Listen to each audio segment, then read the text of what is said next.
It's been about 13 to 14 hours, I think, since we set this thing aside, since we first mixed it up, actually. I think we're pretty close. We might be a split second overproofed here, but we should still end up with some fine bread. I've got over here my 2 bannetons, which I have prepared with rice flour inside of them. We're going to divide this into 2 and set those aside to rise. And there's our big, huge ball of dough poured out onto my floured workspace.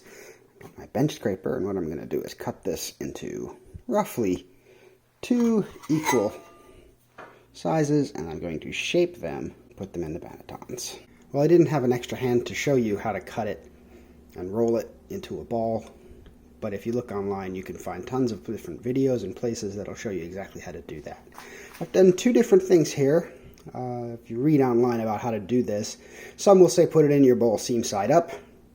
Some will say put it in the bowl seam side down. Whichever side is up is the side that's going to go into the bottom of your pot or pan or Dutch oven or whatever you're cooking with. So if you do it seam side up, when you put it in, you have a nice smooth surface, which you then slash with a knife or a lame.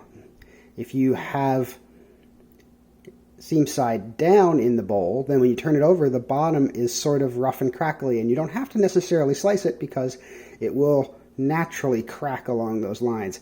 I like that way better. I think it looks cooler. This is the seam side in. This is the seam side out. You can see it's sort of seam right there. So we're going to do them both the same and see what they look like as a difference when they come out of the oven. We set these aside now to proof. Well, the proofing time says 4 hours in Forkish's recipe. We're going to set these aside for, we'll come back and look at them in 2 and see how they look.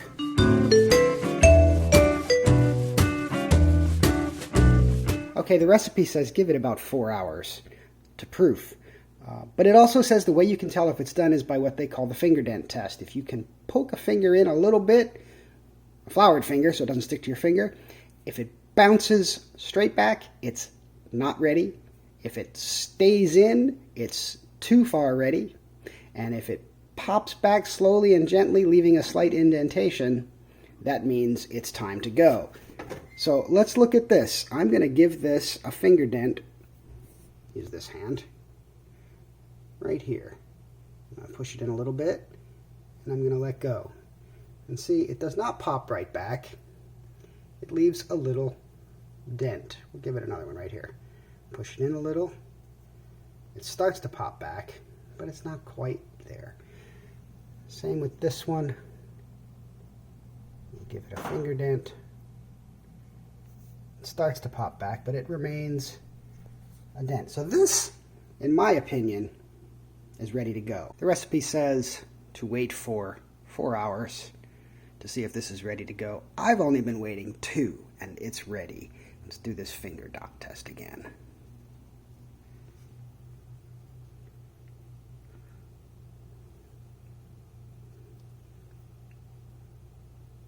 That looks ready to me. I've started the oven preheating to 500 degrees with the Dutch oven inside already. When this Dutch oven is ready, I'm going to take one of these loaves, invert it on some parchment paper, and pop it into the Dutch oven.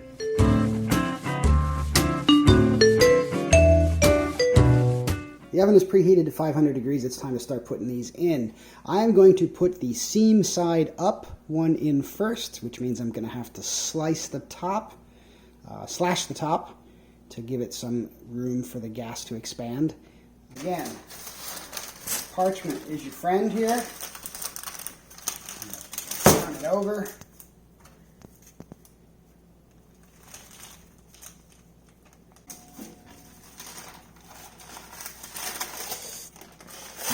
Oh, that's a little sloppy looking. That's me not waiting. I slash it with a serrated knife. A couple of slashes like that. Like that. Boy, that's ugly, isn't it? All right, we'll put the lid back on. 30 minutes with the lid on, another 15 or 20 with the lid off.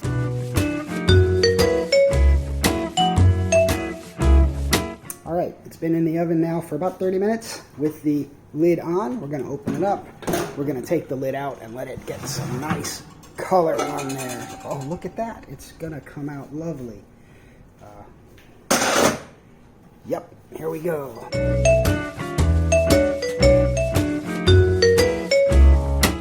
So we've had 30 minutes of baking time after I took the lid off. Let's go ahead and take a look and see what we have here.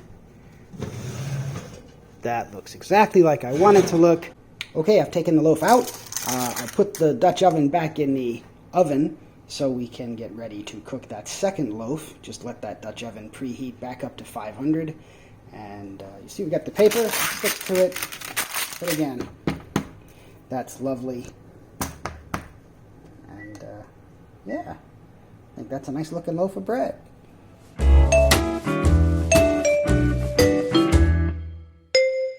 Alright, the oven and the Dutch oven have reheated back up to 500, so I'm going to pop this out. Pull this open, get the Dutch oven ready to put this bread in. I've got the second loaf in here now, and we'll give that 30 minutes. Remember to take this temperature back down to 450.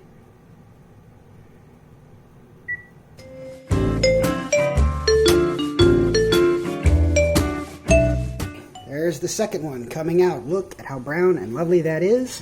Yes, I did have similar issues with the paper that I did with the first one as I put it into the Dutch oven. But hey, that's the life of the home baker. And here we are, loaf number 2. We'll let this one cool. I think I'm going to set this one aside once it's cooled because this is a sort of a loaf of bread, believe it or not, that actually benefits from resting after cooking for a day or two.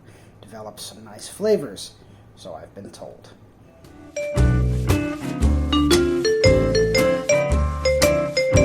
And here is that first loaf, wonderfully cool. I've sliced it. Look at that crumb, nice big holes open, not too open. And I can assure you, it is delicious. Happy baking.